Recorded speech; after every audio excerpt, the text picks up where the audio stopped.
क्या आपने कभी ऐसी लाइब्रेरी के बारे में सुना है जहां किताबें सिर्फ ज्ञान नहीं, जान भी लेती हैं?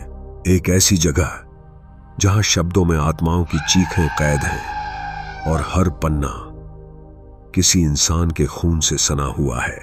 ये कहानी है उत्तर भारत के एक छोटे गांव गोविंदपुर की, जहां एक प्राचीन लाइब्रेरी आज भी बंद है, लेकिन उसके अंदर का रहस्य आज भी जिंदा है। कहते हैं जिसने भी उस लाइब्रेरी की किताबों को पढ़ने की कोशिश की वो कभी वापस नहीं आया। आज हम आपको सुनाएंगे उस खूनी लाइब्रेरी की वो सच्ची दास्तान जिससे सरकार भी डर गई थी। सन 1982 गोविंदपुर गांव में बारिश के मौसम में एक नई सड़क बन रही थी।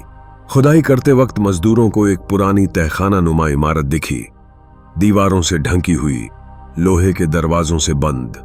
जब गांव के बुजुर्गों से पूछा गया तो सब चुप हो गए, पर एक बूढ़े पंडित ने कांपते स्वर में कहा, उसे मत छेड़ो, वहां किताबें नहीं सजाएं रखी हैं। लेकिन सरकार ने इसे अफवाह मानते हुए दरवाजा तोड़वा दिया।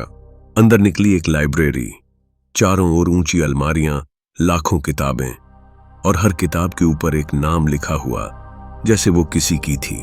सरकारी अफसर रवि शुक्ला को उस लाइब्रेरी की जांच सौंपी गई। वो पढ़ाई लिखाई में रुचि रखते थे, तो उन्होंने सोचा किताबों में क्या बुरा हो सकता है।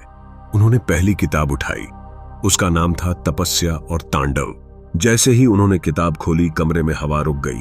किताब के अंदर की इंक खून में बदल गई और एक शब्द उभरा, स्वागत है।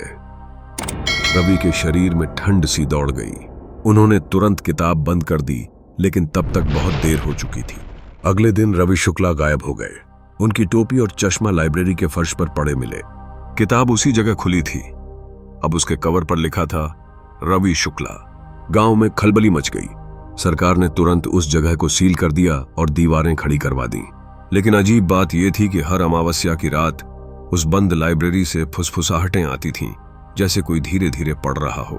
कुछ सालों बाद एक कॉलेज स्टूडेंट मीरा उस लाइब्रेरी के रहस्य पर रिसर्च करने गांव आई। वह लाइब्रेरी के पास पहुंची और देखा कि एक पुराना दरवाजा थोड़ा खुला हुआ था। उसका उत्साह डर से बड़ा था। वो अंदर गई और देखा हर किताब अब हल्की लाल रोशनी में चमक रही थी। उसने एक किताब खोली, उस पर लिखा था मीरा तिवारी, और तभी पूरे कमरे में किताबें हवा में उठने लगीं। हर किताब से इंसानों की चीखें सुनाई देने लगीं। एक किताब से एक धुंधली आत्मा निकली और बोली, तुम भी अब हमारी तरह किताब बन जाओगी। मीरा की चीखें अगले दिन किसी ने नहीं सुनी। वो गायब हो चुकी थी और एक नई किताब अलमारी में दिखाई दी, मीरा तिवारी, खंड 8।